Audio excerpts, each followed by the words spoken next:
Do you feel like you are constantly working on your pain? Like there is always this urgency, pressure to solve the problem, trying to figure it out, which feels like what you're supposed to do if you have a problem, right? Well, in this case, you might actually be making it worse.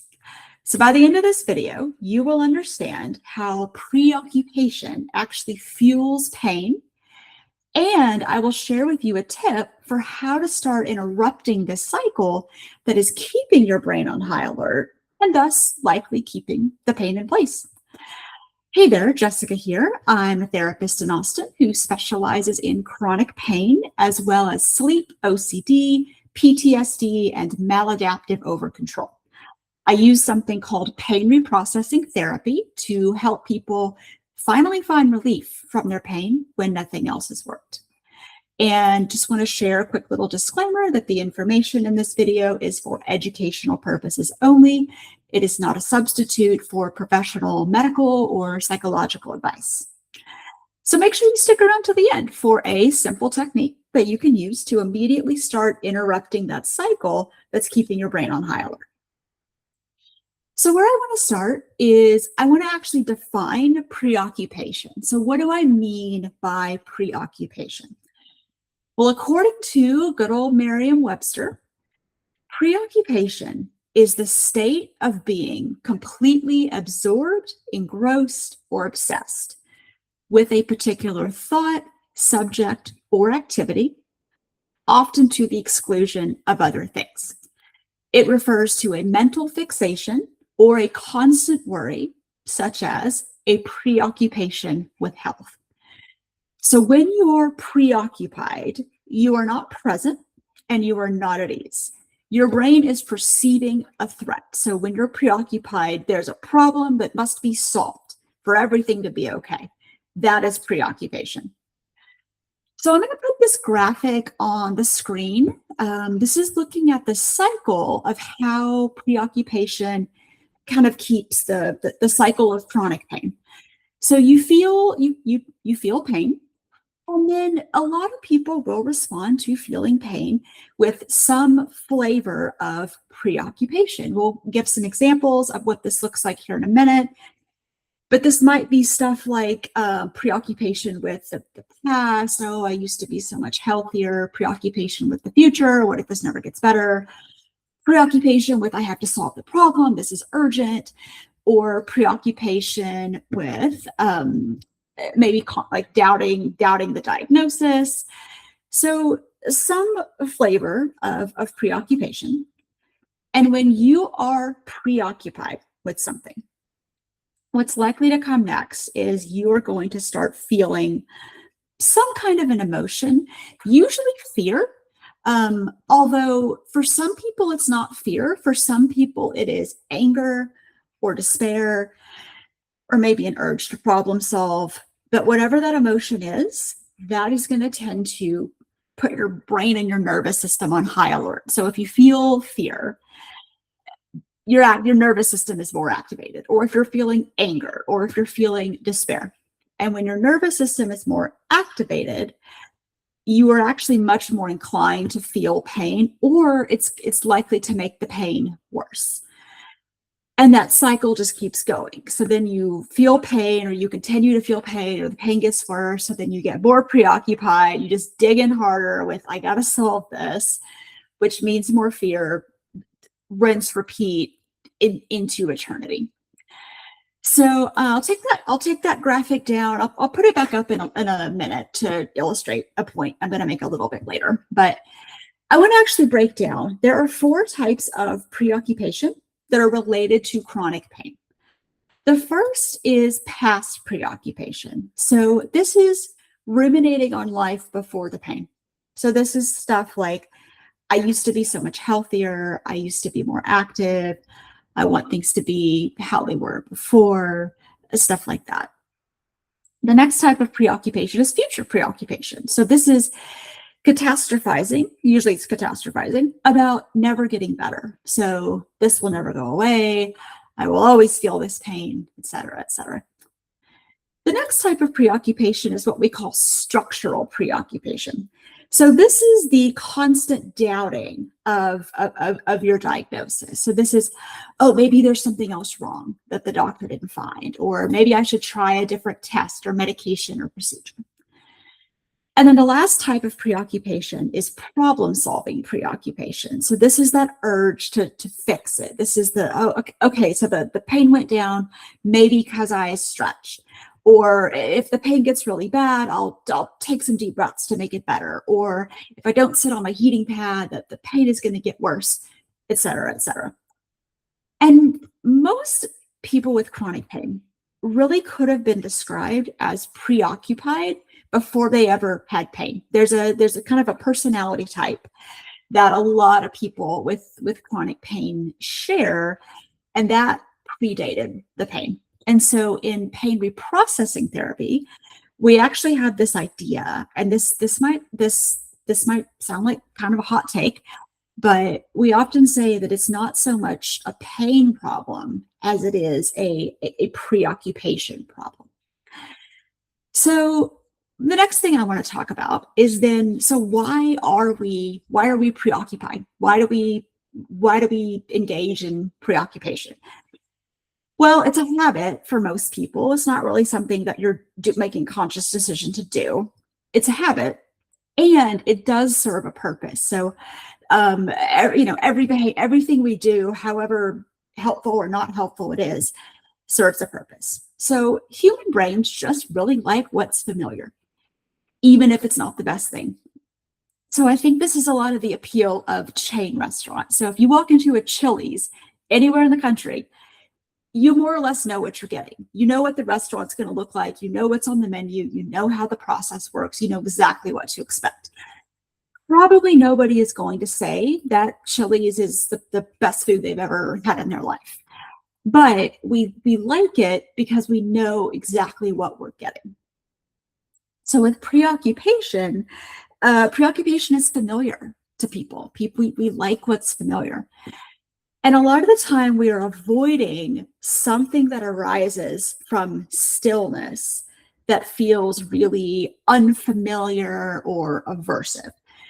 So maybe you have an extreme dislike of uncertainty. So preoccupation helps you avoid that uncertainty. It helps you feel like you have control. It helps you feel like you're solving the problem.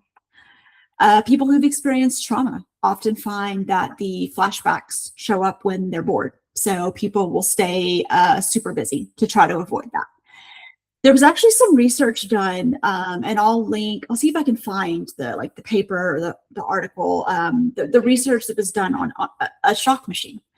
So people were put into a room by themselves with this machine that would shock you if you touched it.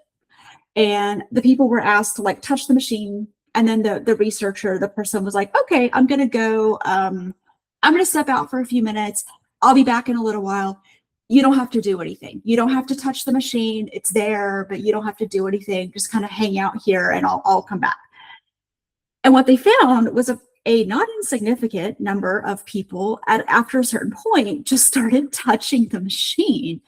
And when they followed up and asked people why you didn't have to touch the machine, why did you touch the machine?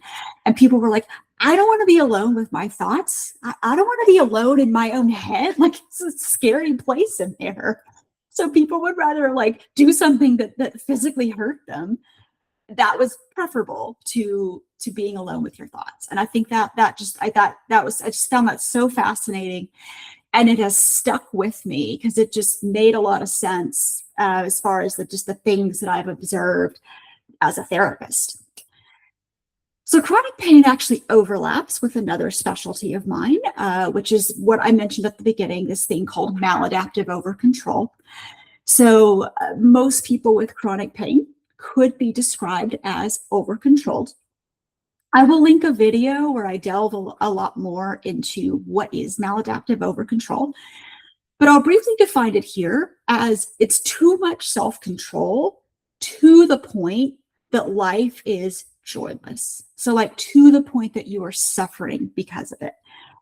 Typically, this looks like being unable to relax, being able to let loose, maybe struggling with fun, life just feels like heavy and serious and like a chore. A lot of people that are chronically depressed kind of fit into this category. But I'll link that video if you want to check that out. So if you're finding this useful, please don't forget to subscribe to the channel for more content like this. So before we wrap this up, I want to share just something that you can do to start interrupting that cycle. So we got to get in there. We got to interrupt this loop. So I'm going to share that cycle graphic again. And so if you look at the arrow that's leading from pain over to preoccupation. So we're trying to intervene there. So you're trying to catch the preoccupation and then break that cycle and try to go a different way with it.